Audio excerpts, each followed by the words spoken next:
Crowds flocked to the island from all over the Southwest to enjoy the beaches and the popular amusement parks. One popular attraction, Electric Park, was said to closely rival New York's Coney Island. Tourists would rent beachwear at the bathhouses. Ladies' beach attire in the Victorian era would protect them from exposure to the sun and male onlookers. Galveston had a city ordinance that required bathers to be covered from knee to elbow. In the 1920s, the island hosted a popular beauty contest called the Bathing Girl Review. After a few years, the name was changed to the International Pageant of Pulchritude, and young beauties from all over the world would parade around in the fashionable swimsuits of the day. It would later on become the Miss Universe pageant. These events attracted big crowds to the seawall. Some records state as many as 150,000 people showed up for the festivities. The city no longer enforced the ordinance for women's beach attire. Later on, the famous $1 million pleasure pier would be built out over the water. It was a 4-block-long amusement pier. Shows were staged in the large outdoor theater. One of Galveston's most famous landmarks was the glamorous Balinese Room, the premier night spot along the Texas coast in the 1940s and 50s.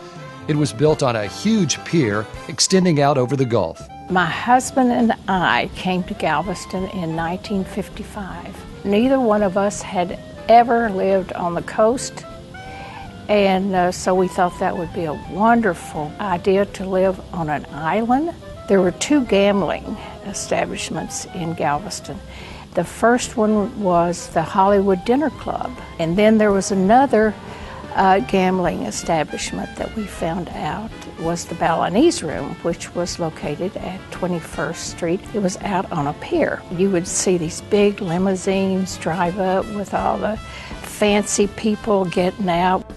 Oh, now there was paradise on earth. Of course, you know, it had the porcelain palm trees around the dance floor with black neon lighting in them that made the men's shirts look like they were blue when they were on the dance floor. That was a big deal.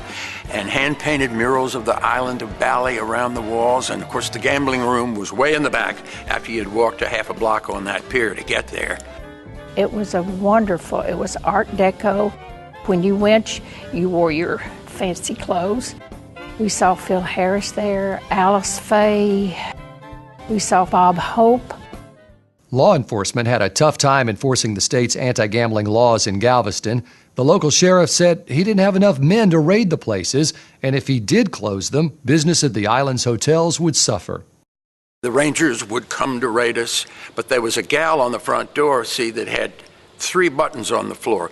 One for the door onto the pier, one for the door off the pier, and the middle one she hit when she saw the Rangers, which said, "Raid, raid, raid." Rangers would come in, and they would go back, and by the time they got to the dining room, the band would strike up "The Eyes of Texas," and everybody would stand up, and this would deter the Texas Rangers. By the time these guys would get back to the gambling room, well, the craps tables had become pool tables, or billiards tables rather. The roulette wheels had been were on wheels and shoved under panels, and the blackjack tables folded up into the walls, and the slot machines were thrown through a trap door down into the Gulf of Mexico. So by the time the Rangers got there was nothing going on. But time ran out for the infamous Balinese Room, and finally state authorities shut down the gambling operation. The shutdown was in 1957, conducted by the then Attorney General Will Wilson, who had no choice because the mayor of Galveston had challenged him on Galveston being an open city, and it would remain that way, so he had to go to war. The Balinese Room continued on as a restaurant, but had lost the excitement and glamour. It became such a legend that Texas rock group ZZ Top wrote a song about it called Balinese. During Galveston's golden era, its residents considered the city to be the cultural leader of Texas. Even today, Galveston maintains a lively arts and culture scene with festivals and art exhibits. Galveston's a very deceiving place for the population. It has so many things, everything from an incredibly talented creative side, from the performing arts to the visual arts. One island resident wrote that Galveston cheers the eye, satisfies the senses, and replenishes the soul. Galveston, oh Galveston,